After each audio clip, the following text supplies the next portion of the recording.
되게 이렇게 생각을 많이 하시죠. 그런데 사실은 이 세포의 특징이 더 중요하고요. 연세보다는 어떤 암세포가 그 환자에게 생겼느냐가 더 중요합니다. 거꾸로 연세 드신 분 중에서 암세포가 굉장히 빨리 진행하시는 경우들도 있거든요. 진행하는 경우들이 있거든요. 그래서 이제 되려 또 젊은 환자분들은 아까도 대장암에서 늘어난다고 했는데 보면 왜 그렇게 느끼느냐 하면 이 안 좋은 세포들을 가진 암이 많이 발생을 합니다. 그래서 병이 빨리 진행을 하는 것이지 이게 젊으니까 무조건 암세포가 빨리 자란다 이러진 않습니다. 이 세 번째 질문은 저처럼 좀 걱정이 많은 분이 아마 주신 것 같은데 검진은 자주 할수록 좋다.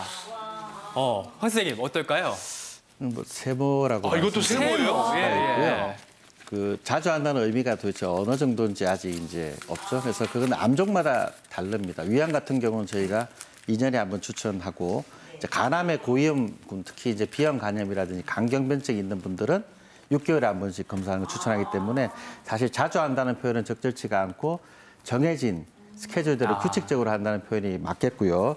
실제 저희가 그 검진을 하다 보면 이제 CT나 이런 PET-CT 같은 방사선을 이용한 검진을 많이 하는데 아무래도 그런 방사선을 이용한 검진을 많이 하는 거는 그 신체에 그리 좋지 않기 때문에 그런 경우는 전문가 상의를 하는 것이 좋겠습니다. 네 번째 계속해서 알아볼게요. 암 환자는 고기를 먹으면 안 된다. 들은 것 같기도 이런 얘기도 하고 많아요, 안 들은 진짜. 것 같거든요. 사실 고기와 가장 많이 관련됐다고 알려진 암이 대장암인데요. 실제로 아까도 말씀드렸지만 붉은 살코기, 동물성 지방, 가공육 모두 대장암을 올립니다. 하지만 특히 치료하고 나서의 환자들은 수술하고 항암 치료할 때 굉장히 많은 단백질이 필요하고요.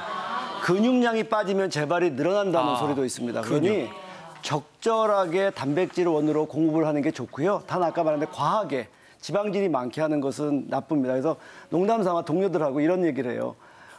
수술하기 전에는 고기 많이 먹지 말라고 그러고 수술한 직후에는 고기 좀 먹으라고 그러고 이렇게 바뀌어야 되는 거 아닌가 하는 생각인데 어쨌든 과하게 먹는 것은 좋지 않은 건 사실입니다. 제가 보니까 오늘 잘못 알고 있는 게 많아서 헛똑똑인 것 같은데 너 도대체 누구냐? 나만 모르나요? 여러분도 모르시죠? 그래서 저희가 좀 귀한 분들을 모셨어요. 저희가 잘 모르는 부분에 대해서 실제로 암을 극복하신 분들의 생생한 이야기를 좀 들어보면은 도움이 될 것 같아서 모셨는데 8년 전에 대장암 3기 선고를 받으셨고 지금은 완치 판정을 받으신 우리 정태우 선생님. 정말 건강하시죠? 네, 건강합니다. 어떠세요? 네, 저는 그 2010년도 12월에 그 대장암 복강경 수술을 해서 12.5cm 대장을 절개했습니다. 그리고 절개 후 항암을 6개월 동안 하기로 했는데 12회. 그런데 제가 항암 과정에 너무 힘들어갖고 백혈구하고 뭐 혈소판 수치가 너무 안 나와갖고 그때 의사 선생님께서 저에게 잘 먹으라고 그래서 그 소고기 등심을 집에서 움직이지 말고 가만히 먹으라고 그리고 그 벌꿀을 또 먹었습니다. 네, 그래갖고 회복해서 다시 12회가량 무사히 그 항암을 마쳤습니다. 이럴 때 박수 한번 줘야 돼. 건강하게 사셔야 돼요. 건강하시고요. 네, 계속해서 암 극복 중인 분 모셨습니다. 95년도에 대장암을 시작으로 위암, 전립선암, 방광암 무려 4종류의 암을 겪으셨다는 윤형옥 씨 모셨습니다.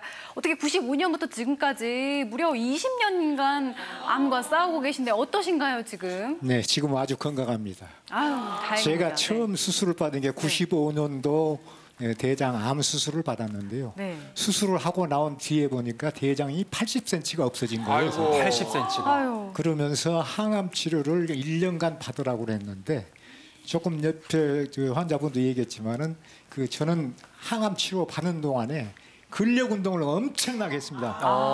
볼링을 그냥 하루에 한 20개씩 쳤더니 저는 아무 문제 없이 다 끝냈어요. 그러고 나서 이제 치료 잘 됐구나 생각했는데 7년 후에 2002년도에 위암이 또 찾아왔어요.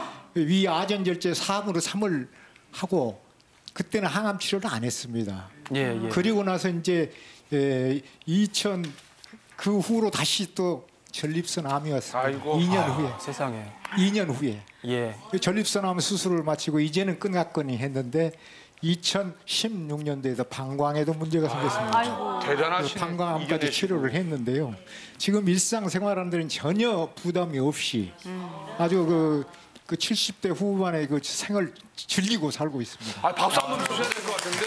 근데 두 분 보니까 정말 웬만하지 않고 대단하신 것 같은데, 근데 보통은 암 선고하면은요 본인도 문제고 가족들이 일단은 아이고 뭘 해야 될지 모르고 포기하는 경우가 많은데 정말 어떻게 뭐부터 시작해야 될지 궁금해요.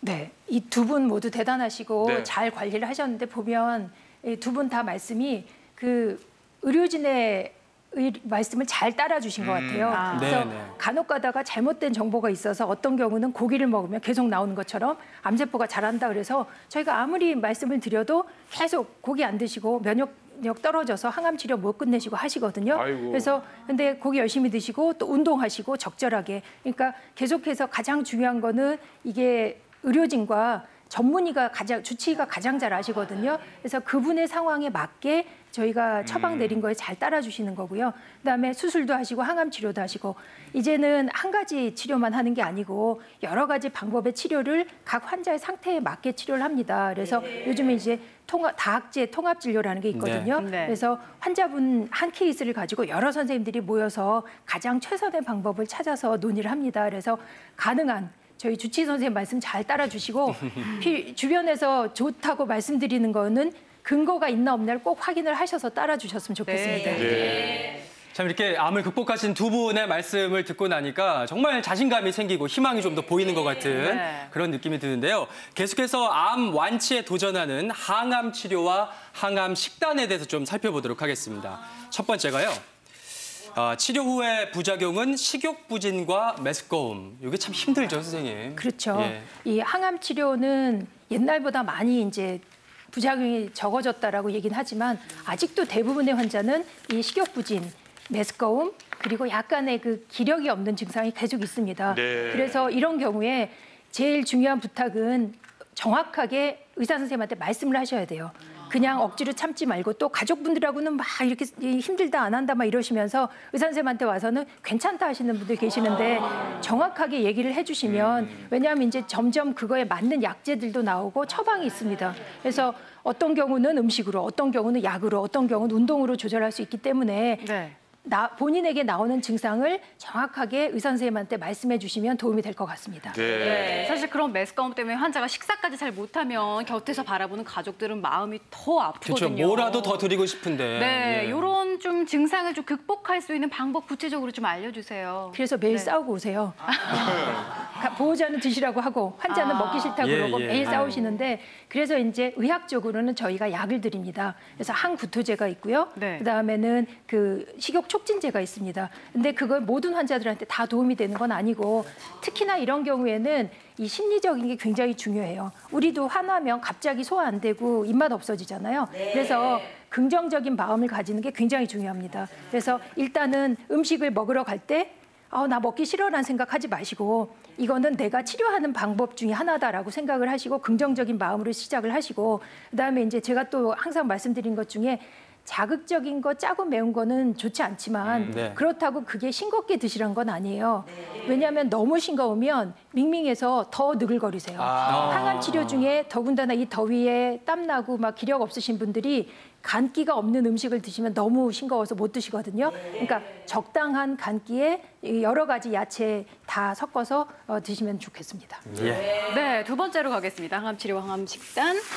잘못 먹으면 독, 보약과 영양제. 사실 주변에서는 정말 구하기 힘든 것도 구해다가 좋다면 먹이고 싶은 게 그 마음이거든요. 그게 사람 마음이잖아요, 진짜. 네, 근데 이게 또 잘못 먹으면 독이 될 수가 있다고요. 그렇죠. 지금 이제 뭐 암에 좋다라고 하는 사실 보약은 없습니다. 아니 저희가 항암 치료를 하지 이 보약을 처방하진 않는 이유가 만약에 효과가 있으면 저희가 보약 처방을 하겠죠. 근데 아직까지는 이 약이 보약으로 항암 효과가 있습니다 하는 건 없습니다. 그래서 가장 중요한 건 계속 나오는 이게 암을 이기고 항암 치료를 이길 수 있는 충분한 영양이 들어가야 되고 그 영양이 고루돼야 됩니다. 그래서 어떤 경우는 뭐 무조건 지방은 안 좋다라고 하는데 그렇지 않고 고단백 식사를 하셔야 되지만 지방도 적절하게 탄수화물도 적절하게 그다음에 중요한 게 이제 채소가 고루 들어가야 되겠죠. 그리고 또 하나는 적절한 운동입니다. 그래서 나 환자다라고 드시고 누워만 계시면 이 드신 모든 영양분이 다 지방으로 가서 기능이 떨어지시거든요. 그래서 그 세 가지만 기억을 해주시면 잘 치료를 이겨나가실 수 있을 것 같습니다. 네. 몸에